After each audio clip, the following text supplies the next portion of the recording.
Now let's move up an hour later. The scene's in the stable at night. The horse is under the spell of its chloroform. Doc has nerved himself. Keep that sponge under her nose. There's a hoof. You see?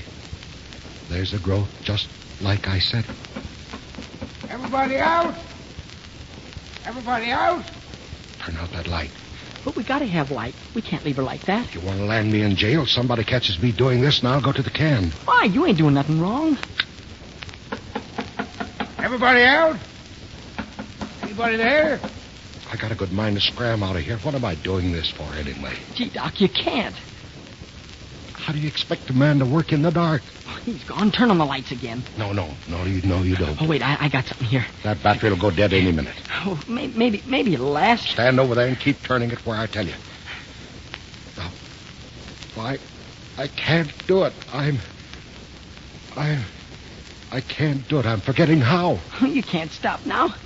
You can do it, Doc. You're a great vet. You've done this before. You've made a champion out of a cripple.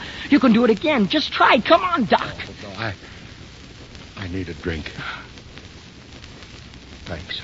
I'll be all right. I needed this. Give me that scalpel. That one there. What are you shaking about? Pull yourself together. Now watch. I done it. Never touched the nerve at all. Get those bandages ready.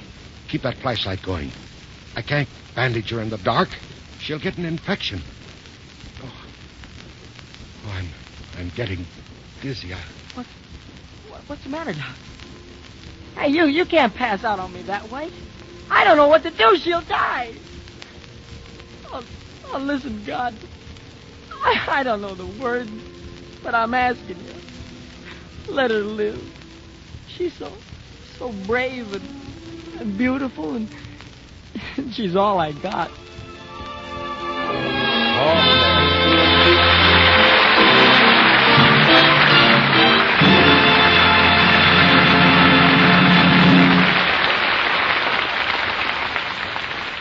Ladies and gentlemen, from this point on, Stablemates proceeds to unfold a stirring drama that permits Wallace Beery to play one of the greatest roles in his star-studded career.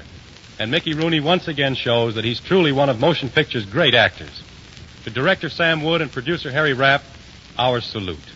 For Stablemates is still more proof that this is motion picture's greatest year. And now Meredith Wilson presents one of the brightest of the new hit tunes. It's called For No Rhyme or Reason.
Ladies and gentlemen, at this time it is my pleasure to present a man who has endeared himself to the entertainment world for many years.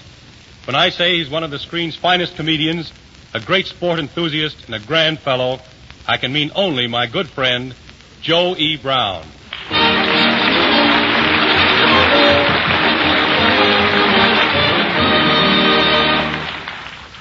Thank you. Thank you, too, Robert. Joe, when I started to introduce you, I was a little worried. I didn't know whether or not you'd shown up. Well, I'm sorry that I was late for the opening of the program, Bob, but I guess that's just one of my failings. I'm always late for openings. Well, anyway, we're glad you're here. And I'm happy to see you're looking so well after your very recent operation. Yeah? That was one opening I wasn't late for. Bob, the real reason I was late tonight is because I've been having trouble with the place where I board my riding horses. I had to go tend to it. Well, what seems to be the trouble with the stables, Joe? Well, I got 8 riding horses over there, and those stable people don't feed them enough or something. I got on one of them the other morning and rode about 2 blocks, and the horse fell down from exhaustion. Exhaustion? Yeah. I went back and got on another one, and after a couple of blocks, he fell down. Exhaustion. Exhaustion? Yeah, yes. So I went back and I said to the stable master, I said, say, what's wrong with my horses? 2 of them fell down. He said, well, there are 6 others over there standing up.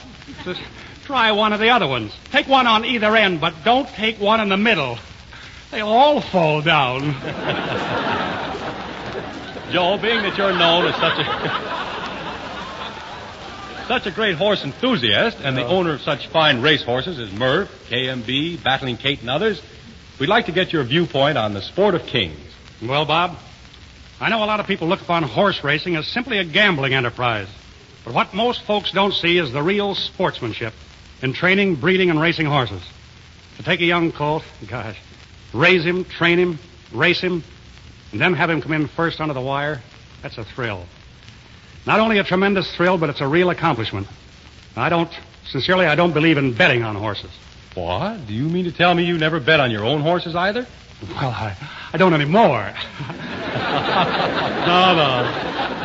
You see, I had a very unhappy experience. Well, give us all the gruesome details, Joe. Well, one day out at Santa Anita, I entered 3 of my horses in 3 different races. I bet the first horse right on the nose. It was one of those muddy, sloppy tracks. And just as he came to the finish line, he slid in the mud and came in tail first.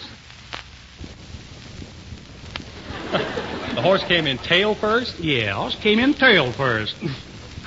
But I wasn't going to let him fool me on the next horse. Not Josephus Elmer Brown. Well, what did you do? Put $2 on his tail. Oh, and you won? No, I didn't win, but horse came in nose first, you see. Oh, crossed you up, huh? Well, yes, but I still had an ace in the hole. I had one more horse to bet on. Well, how did you bet that one? Well, put $2 on his nose and $2 on his tail. What happened? The darn horse came in sideways. Joe, I understand you're going to... Is it that funny?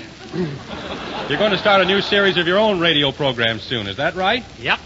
And they're going to be sponsored by another General Foods product. Post Toasties. Well, what kind of programs are they going to be, Joe? Well, they're sort of comedy dramas. Comedy will be very high class, of course. None of that lowbrow comedy. All subtle stuff. On my program, when we're going for a laugh, some guy will just sock me in the puss and I'll go, no! Seriously, though, Bob, we're going to try our darndest to give our listeners good, clean, wholesome entertainment. And you're just the fellow who can do it, Joe. Yeah, well, thanks, Bobs, for inviting me over. Come over and visit with us sometime. So long, everybody. Goodbye, Joe.